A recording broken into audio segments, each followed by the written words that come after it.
Magandang umaga po mga kaibigan at welcome pong muli sa aking YouTube channel para sa isa na namang episode. Today's episode ay magpapakain ako sa mga alagang baboy. Ibabahagi ko lang po ang aktual na pagpapakain sa kanila kung ano at gaano karami na naaayon sa edad ng mga piglets at pinagbubuntis ng mga inahin.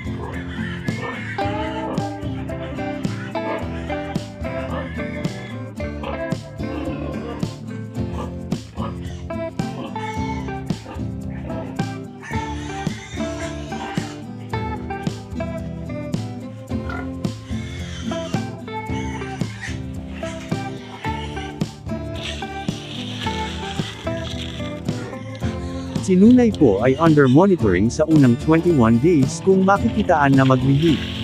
Kung hindi maglihit ay tataasan naman ang mixed feeds ng 200 grams kada rasyon hanggang sa pangalawang monitoring period sa ika-42 days. 3 beses sa isang araw po ang pagpapakain namin sa kanila. Limited po ang pakain sa kanya dahil kung sobrang dami ay posibleng hindi mabuo ang egg cells niya at semilya ng barako sa pagiging fetus. Nag-iinit po kasi ang kanilang katawan sa pagproseso ng pagkain, kapag sobrang init ay hindi maganda sa semilya nila o posibleng malusaw.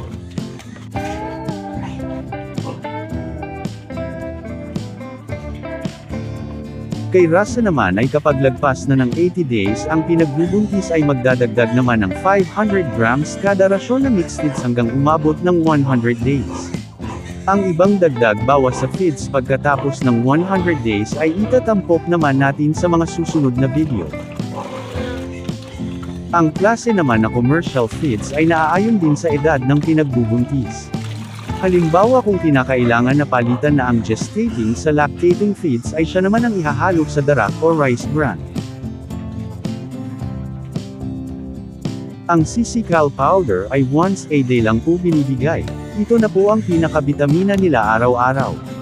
Bakit po kami nagbibigay ng sisal powder?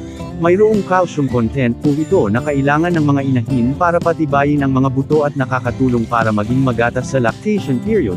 Nakakabenepisyo din ng mga biik habang nasa loob pa ng tiyan. Bukod dito ay may ibang mga nutrients and minerals na napupunuan ng kakulangan ng darak ng palay dahil more on carbohydrates lamang ito.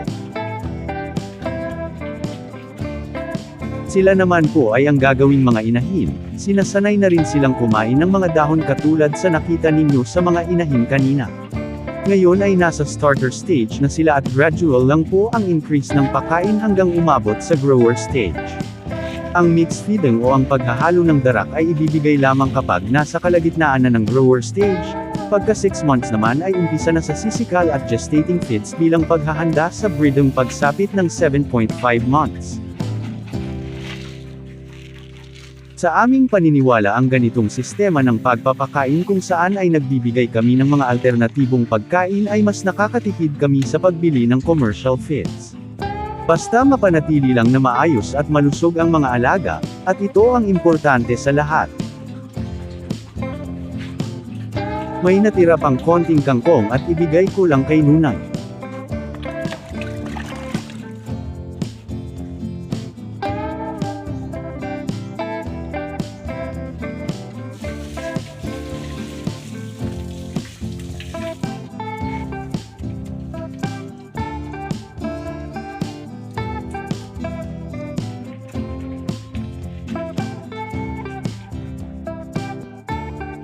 Mauubos din nila yang kangkong mamaya, minsan nalilito sila kung ano ang uunahin na kainin.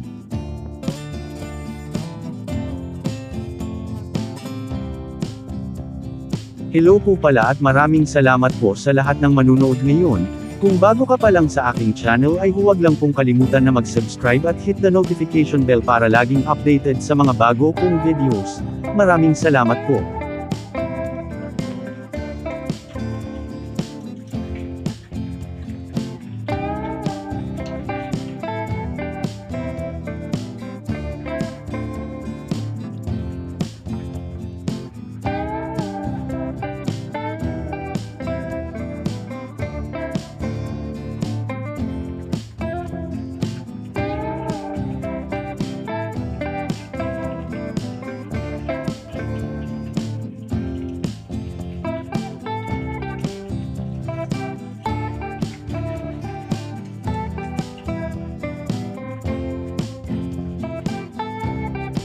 Ubus na ang pagkain ni Nunay at mukhang nakulangan yata, ika-18 days na ngayon, may 3 araw pa kung mag-reheat ba siya o hindi, sana magtuloy-tuloy na ang pagbubuntis sa awa ng Diyos.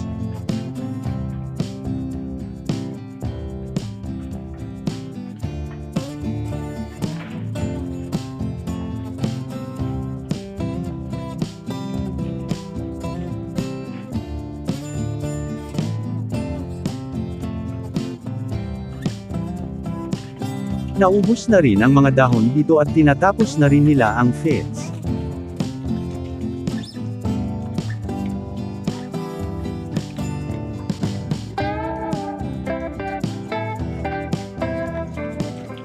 More or less nasa 14 to 16 kilograms na ang mga ito.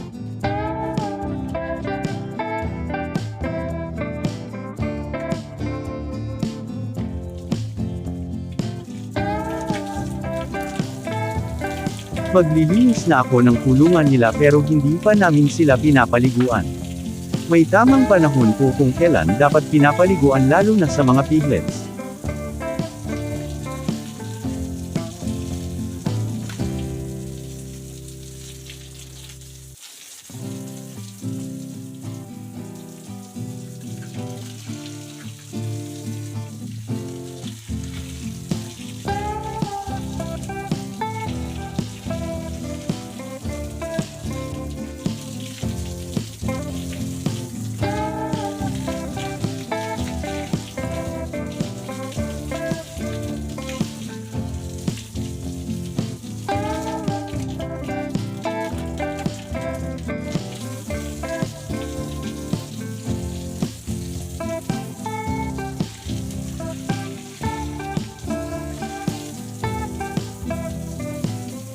Ang inyong natunghayan ay based lamang po sa aming pamamaraan at experiences bilang backyard raiser, maaaring hindi angkop ang aming pamamaraan sa ibang mga nag-aalaga.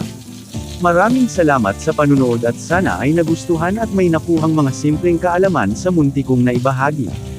Happy farming po mga kaibigan!